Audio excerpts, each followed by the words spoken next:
አቤል ወንጀለኛ እየረዳ ከሆነ አቁም። ይሄንን ነው መናገር የምፈልገው ማለት ነው። በዚች ልጅ መጥፋት ማለት ነው እኔም አንተም ተጠያቂ ነን። ምክንያቱም ሁለታችንም ነን ይሄን ኬዝ ያዝነው። ሞር ደግሞ አንተ በዚህ ጉዳይ ደግሞ እንደማንላቀቅ ነው ማለት የትም አጠፋ ማቀሽ። ስለዚህ ወረድን መቼም ቢሆን እንደማንላቀቅ የመጨረሻ ሌላ ነገር አንተ ቡናቱ ይዘራ ከዛባ አቤል እኮ የኬዙን ስር ነው የያዘው። ዘላለም ደግሞ የኬዙን ጭራ ወይም ደግሞ የኬዙን ራስ ነው የያዘው። ለዚህ ነው መግባባት ያልቻሉት። ይሄንን ኬዝ ይዤዋለሁ። በወንጀል የምትፈለግ አደብ ዞላ አንተ እኮ ይሄንን ኬዝ አልያዝከውም እኮ። ሰዎቹ ደወሉልህ እንደዚህ አድርጋ ወንጀል ሰርታ ሰው ገላ የጠፋች ልጅ አለችና እባክህ ፈልገህ አግኝልን ብለው ባሉህ ጊዜ የወንጀለኛ ወንጀል ሰርቶ የጠፋን ሰው ፈልጎ ማግኘት የኛ ስራ አይደለም የፖሊስ ስራ ነው ብለህ ትተዋል አይደል እንደ ኬዙ። ስለዚህ እነ አቤላ ኬዙ ደርሷቸው እነዚህ ሰዎች ቤት በሄዱ ጊዜ እነዚህ ሁለት ባልና ሚስት ወንጀለኛ ባልና ሚስቶች ደወሉልህ። የዛን ጊዜ መተ እንደዚህ ሰዓት ጎርሰ ሰዓት ለብሰ ያው አዋራ አስነሳ ማለት ነው። ስለዚህ አንተ ትተኸው የነበረው ኬዝ ነው እንደገና በሌላ በኩል ደግሞ ለአቤል ደርሶት አቤል ይሄንን ኬዝ ለመስራትና ለማጣራት የተነሳ እኔ ጓደኝነት ነው። ከዛ ባለፈ ግን የትኛውም እዚህ ስራ ውስጥ ያለ ሰው ወንጀለኛ እንዲረዳ አልፈቅድም። የመጀመሪያው ነገር እሱ ማንም ሰው ሊሆን ይችላል ወንጀለኛ ሲረዳ ቁጭ ብዬ ማየት አልፈልግም። የእውነት ዘላለም ይኸውልህ ታየዋለህ በደንብ እንደምታይ ስለማቅ ይሄንን ቪዲዮ በደንብ እንደምትከታተል ስለማቅ ሰማኝ እናቴ እምልልሃለሁ ዘላለም። ምክንያቱም በቅርብ ያሉ ሰዎች ሲያጭበረብሩ ደግሞ በጣም ነው የምናደደው። የእውነት ይሄን ነገር አድርገህ ከሆነ ተጠንቀቅ።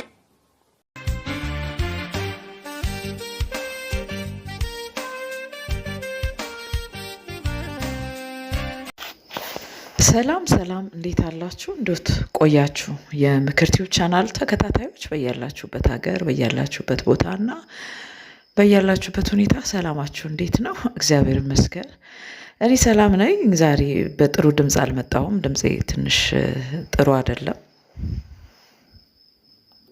ግን ያው የዞላንና የአቤልን ጸብ ተመልክቻለሁኝና በዛ ነገር ላይ ትንሽ ልናገር ብዬ ግድ ስለሆነብኝ ነው የመጣሁት እንጂ ድምጼም ጤናዬም ብዙ ጥሩ አይደለም። በቅድሚያ ግን ለቻናሌ አዲስ የሆናችሁ ሰዎች ሰብስክራይብ በማድረግ ቤተሰብ ሁኑ። ቪዲዮንም ስጀምሩ ላይክ በማድረግ ጀምሩ። ሀሳብ አስተያየትም ካላችሁ ኮመንት መስጫው ስር አስቀምጡልኝ። እንዲሁም በተደጋጋሚ እየመጣችሁ ነገር ግን ሰብስክራይብ ማድረግ የምትረሱ የረሳችሁም በዚሁ ላስታውሳችሁ እፈልጋለሁ። እንግዲህ ባለፈው እንደተናገርኩት ቶሎ እየገባው ስላልሆነ አሁን ምንድነው ቻናሌ ትንሽ ዘገምተኛ ሆኗል እና በጣም ወድቋል ወይም ደግሞ በጣም ተመቷል በሚባል ደረጃ ላይ ነው ያለው። ባካችሁ በተቻላችሁ መጠን ላይክም ኮመንትም በማድረግ ቻናሉ እንዲነቃቃ እንድታደርጉልኝ ስል እጠይቃለሁ። እንግዲህ ዛሬ የተመለከትነው ነገር በእውነት ደስ አይልም ማለት አቤላና ዞላ በእንደዚህ አይነት ሁኔታ እኛ ማየታችን ለእኛ ደስ የሚል ነገር አይደለም ያለው። ባይሆን ጥሩ ነበር። ቀላል ነው፣ ሊፈቱት የሚችሉት ችግር ነው። ከምን አንጻር ነው ይህንን የምለው? ከዛሬ አንድ ዓመት በፊት ዞላና ልዑል አሁን አቤላና ዞላ በተጣሉበት አይነት ተመሳሳይ ሁኔታ ዘላለምና ልዑል ተጣልተዋል። የዱካሾ ላይ ያለ ማለት ነው። የዱካሾና ንስር አይን ተጣልተው ነበር በተመሳሳይ ሁኔታ እንዲሁ ተጋጭተው በዛን ወቅት ለብዙዎቻችን ጭንቅ ሆኖ ነበረ። ማለት ሁለቱም በጣም ሆት ሆነው ነበረ። ለምን መተማመን እንዳቃታቸው ባይገባኝም ማለት ነው። ሁለቱም ተመሳሳይ ችግሮች ላይ ነው የሚሰሩት። ሁለቱም ነፍሳቸውን እጃቸው ላይ ጥለው ከብዙ አደጋ ጋር እየተጋፈጡ ነው ወንጀለኞችን ወደ ፍርድ ለማምጣት እየሰሩ ያሉት። የሚተዋወቁ ሰዎች ናቸው። ስራቸው ምን አይነት እንደሆነ የሚያውቁ ሰዎች ናቸው። ግን በተመሳሳይ አይነት ሁኔታ አንድ አንድ ኬዝ ላይ ምናልባት የምታስታውሱ ትኖራላችሁ። እንዲሁም ደግሞ ዘላለም እንዲያስታውስ እፈልጋለሁኝ። ዘላለምና ልዑል የተጣሉበት ነገር ማለት ነው በእነ ትዕግስት አሰፋ የመጀመሪያው ኬዝ ላይ ነው። የመጀመሪያው ኬዝ የእነ ትዕግስት አሰፋ ጉዳይ በሁለት መንገድ መጣ። በሁለት መንገድ መጣ ማለት ምን ማለት ነው? ይሄ ኬዝ ማለት በአቶ አሰፋ ቤት አቶ አሰፋ የማደጉ ልጆች አድርገው ያሳደጓቸው የትዕግስት እህትና ወንድም ከትልቅ ወንድማቸው ጋር ችግር ይገጥማቸዋል ሀብትን በተመለከተ። ስለዚህ ይህን ነገር እንዲያጣራላቸው ለዞላ ይነግሩታል። ለዞላ ነግረውት ዞላ ነገሩን መከታተል ጀመረ። ነገር ግን እነዚህ ሰዎች ወንጀለኛ እንደሆኑና በወንጀል ያካበቱት ሀብት እንዳለ በሀብቱ ክፍፍል ላይ ችግር እንደገጠማቸው ወይም ደግሞ ጥል እንደጀመሩ ደርሶበታል። ስለዚህ እነዚህ ሰዎች ፋይል ብለው የሰጡትን ፋይል ዞላ ይዞ እንዳልመለሰላቸው ፋይላቸውን አልመለሰላቸውም። ነገሩንም ረገብ አድርጎ አቁሞት እንደነበረ ተናግረዋል። እሱ ሲቆይባቸው እነዚህ ሰዎች ሁለት እህትና ወንድም መልሰው በዚሁ ኬዝ ላይ ለማን ይደውላሉ? ለልዑል ይደውላሉ። ለልዑል ሲደውሉ ግን ምን ብለው ነው ለልዑል የነገሩት? ዘላለም የሚባል ጋዜጠኛ ችግራችንን ነግረነው ፋይላችንን ሰተነው ፋይላችንን ይዞ ጠፋ፣ ብር ገንዘባችንን ሊያስቀረ ካለው ከወንድማችን ጋር ተነጋግሮ ከሱ ብር ተቀብሎ ፋይላችንም ሳይሰጠን ጠፋ ብለው በአንድ ኬዝ ላይ ሁለት ነገር ይዘው ነው የመጡት። ስለዚህ ልዑል ማድረግ ያለበትን ነገር ማድረግ ጀመረ ማለት ነው። ምን ማድረግ ጀመረ? ኬዙን መከታተል ጀመረ። በዚህ ምክንያት ልዑልና ዘላለም ኃይለኛ የሆነ የጦፈ ግጭት ውስጥ ገቡ ማለት ነው። እንግዲህ እዚህ ጋር ዘላለም ትቶት የነበረውን ኬዝ ነው እንደገና ደውለው ሲነግሩት ልዑል ያንን ኬዝ ለመስራት የተነሳው። ዛሬም ከአቤል ጋር ያጋጫቸው ነገር ምንድን ነው? ዘላለም አሁንም በድጋሚ ትቶት የነበረውን ኬዝ በሌላ አቅጣጫ ኬዙ እንዲንቀሳቀስ የተደረገበት ምክንያት ተፈጠረና ኬዙን መከታተል ጀመረ። አሁንም እነዚህ ሁለት ልጆች ጸብ ውስጥ ገቡ። ስሙ ዘላለም ይህንን ነገር ማስታወስ ነበረበት። ዛሬ አቤል እንደዚህ አድርጎ አቤል ወንጀለኛን ደብቆ አቤል ነፍሰ ገዳይን ደብቆ እያለ ከማለቱ በፊት ከዚህ በፊት ከዓመት በፊት ከልዑል ጋር የተጋጩበትን ተመሳሳይ አይነት ሁኔታ ማስታወስና ረጋ ሰከን ማለት ነበረበት። በዚህ ልክ ዞላ አቤላን በተናገረው ልክ አቤላ በእንደዛ አይነት ሁኔታ ያለ ልጅ ነው ብሎ ለማለት አይደለም። እናንተ አብራችሁ በብዙ መከራ ውስጥና በብዙ የሞት መንገድ ላይ የሄዳችሁ ወንጀለኞችን ለሕግ የምታቀርቡ ሰዎች ይቅርና እኛ የእናንተ ቤተሰብ የእናንተ ተከታዮች እንኳን እናንተን በዚህ መልኩ አንጠረጥርም። ማንም መጥቶ ዛሬ አቤላ እኮ እንደዚህ ነው፣ ልዑል እኮ እንደዚህ ነው፣ ዞላ እኮ እንደዚህ ነው ብሎ ቢነግሩን እስከ የትኛውም ጥግ ድረስ ሄደን እንሟገታታለን እንጂ አው ሊሆን ይችላል ብለን የምናምንበት እንትኑ የለንም ማለት ነው። እናንተ ግን እንዴት በዚህ ልክ ላትተማመኑ እንደተቻላችሁ አላቅም። ዞላ ያኔ ከልዑል ጋር በተጣላ ጊዜ እንዴት እነሱ እንደሱ ቢልህ እንዴት አንተ አታምነኝም እያለ ልዑልን ሲጠይቀው ነበረ።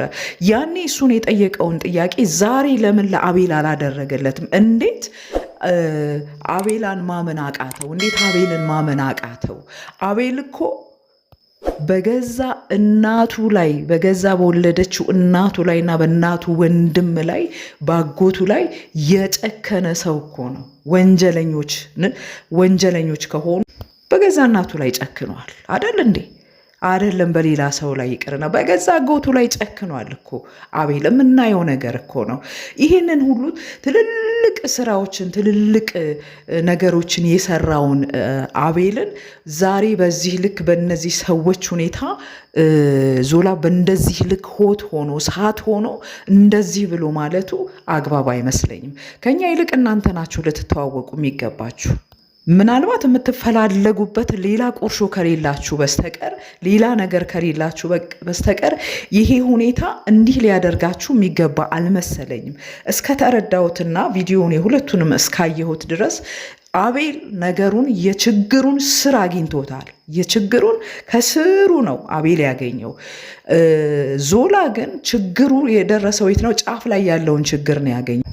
ያኔም እኮ በአቤልና በልዑልና በዞላ ግጭት ጊዜ ዞላ ምን ነበረ ይለው የነበረው ለልዑል ከዚህ ኬዝ ውጣ ይለው ነበረ። ስለዚህ ዛሬ አቤላ ዘላለምን ከዚህ ኬዝ ውጣ ቢለው ይሄን ያህል ለምን አናደድ? እዚህ ኬዝ ውስጥ እጅ እንዳከት ብላኝ ነው። ኦኬ እዚህ ኬዝ ውስጥ እንዳትገባ ማለቴ እኔ ቤተሰቤን፣ ስራዬን፣ ህይወቴን በአጠቃላይ የሚበጠብጥ ነገር እንድታወራ ያደርጋል ማለት ነው እኮ። በስነ ስርዓት እኮ ላዋራ ሞክሬያለሁ። ውጣ ከዚህ ኬዝ ትለኛለህ። እኔ ስደውልልህ እኔ ውጣ ከዚህ ኬዝ ያልኩ ተረጋግተህ ከኔ ጋር ሆነ እንድትሰራ ነው። ውጣ ከዚህ ኬዝ ትለኛለህ ወይ? እኔ እናንተ ከዚህ በፊት ተመካክረን ነው አይደል የምንሰራው? ለምን አናደደው? ያኔም እሱ ያለው ነገር ነበር። ተመልሶ ዞሮ አሁን መጥቶ አቤላ እንደዚህ ብሎኛል ከዚህ ኬዝ ውጣ እንዴት ትለኛለህ እያለ ነው የሰማነው አይደል? እኔ ገና ቪዲዮዎቹን ስሰማ ይሄ በእነ ትዕግስት አሰፋ ዙሪያ እየሰሩ ባሉበት ጊዜ ልዑልና ዞላ የተጋጩበት ግጭት ነው ትዝ ያለኝ እኔ ነው። ግን አሁን በእንደዚህ ባላችሁበት በተጋጫችሁበት ግጭትና እጅ በተነሳሳችሁበት ሁኔታ ውስጥ እንድትቀጥሉ ኬዙም ራሱ የሚፈቅድላችሁ አይመስለኝም። በእርግጠኝነት ይቅርታ ትጠያየቃላችሁ። ምክንያቱም የእናንተ ግልፍተኝነት የፈጠረው ነገር ነው እንጂ እንትኑ ችግሩ ወይም ደግሞ ኬዙ እንደተሰማው ነው። በቃ አቤል ከስሩ እንደያዘው እንደዛ ነው ችግሩ ያለው። ስለዚህ ከችግሩ ትክክለኛ አለመሆን የተነሳ ከነዚህ ባልና ሚስቶች ምንድነው ውሸተኛ ከመሆናቸው የተነሳ የተፈጠረ ችግር ስለሆነ ያው ትፈቱታላችሁ። እርቅን ደግሞ አድርጋችሁ በአደባባይ እናያችኋለን ብዬ አስባለሁ።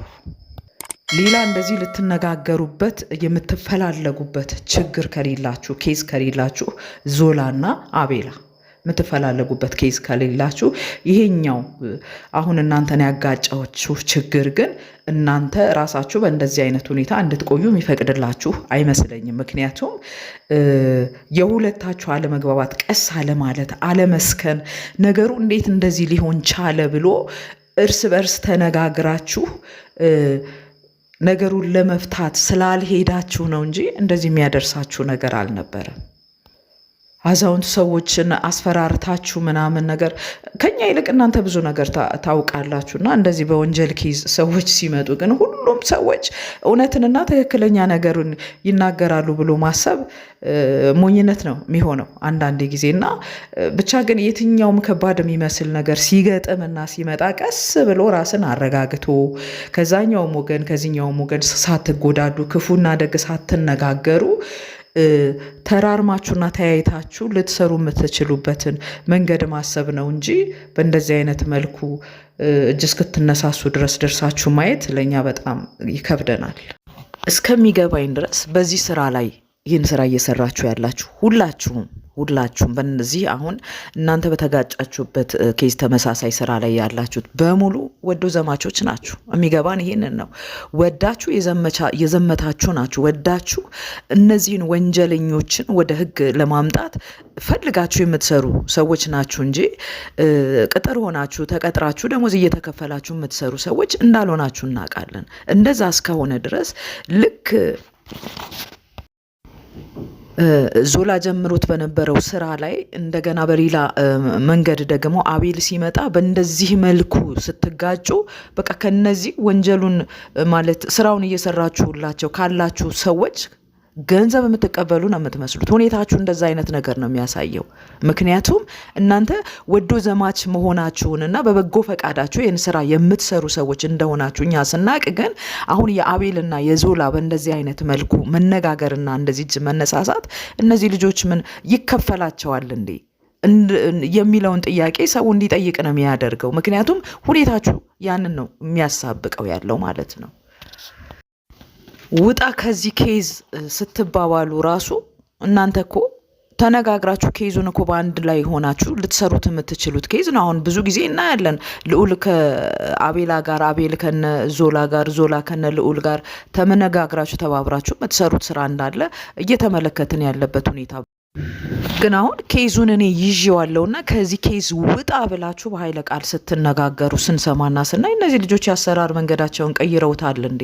እንዴት ነው ከዚህ ኬዝ ውጣ እኔ ኬዙን ይዤዋለሁ በሚል ጭቅጭቅ የፈጠሩት ምክንያቱ ምንድን ነው ብለን ወደ ጥርጣሬ እንድንመጣ እያደረጋችሁን ነው ያላችሁት። ስለዚህ እባካችሁ ተመሳሳይ አይነት ሁኔታ ከዚህም በኋላ እንደዚህ አይነት ችግሮች እናንተ ጋር ሊያጋጫችሁ የሚችል ችግር ሊፈጠር ስለሚችል እንደዚህ አይነት ሁኔታ ባያችሁ ጊዜ ረጋ ሰከን ብላችሁ ጸባችሁን ለህዝብ ሳታመጡ እዛው ጸባችሁን ጨርሳችሁ ያለው ነገር ላይ ተነጋግራችሁ በጋራ ለመስራት ሞክሩ እንጂ ጸባችሁን ይዛችሁ አትምጡ። ደግሞ እሱም የራሱ የሆነ ነገር አለው። ፍቅራችሁንና አንድነታችሁን አብራችሁ ስትሰሩ ማየትን እንጂ እኛ እንደዚህ መከፋፈልና ጸባችሁን አንፈልግም። አሁንም እንግዲህ አቤልና ዞላ በዚህ ጉዳይ እርቅን ፈጥራችሁ ደግሞ በአደባባይ ወደዚህ መታችሁ እንደምናይ ተስፋ አደርጋለሁ። ሰላም ፍጠሩ። የሚያጋጭ ጉዳይ አይደለም። ያው ችግሩ ግን ተፈጠረ። ቀስ ብሎ ያለመነጋገር ጉዳይ ያመጣባችሁ ችግር ነው እንጂ ይህን ያህል እንደዚህ ልትሆኑ የሚያስችል ነገር አልነበረም። ምክንያቱም እውነቱ የቱ ጋር እንዳለ ስለሚታወቅ ቀስ ብላችሁ ማን ጋር ነው ችግሩ ያለው የሚለውን ለማጥራት መሄድ እንጂ በእንደዚህ አይነት መልኩ ስትሆኑ ደስ አይልም። ይህን ለማለት ነው የመጣሁት። ከወደዳችሁት ላይክ፣ ሼር፣ ኮመንት አድርጉ፣ ሰብስክራይብም አድርጉ። ስላዳመጣችሁኝ አመሰግናለሁ።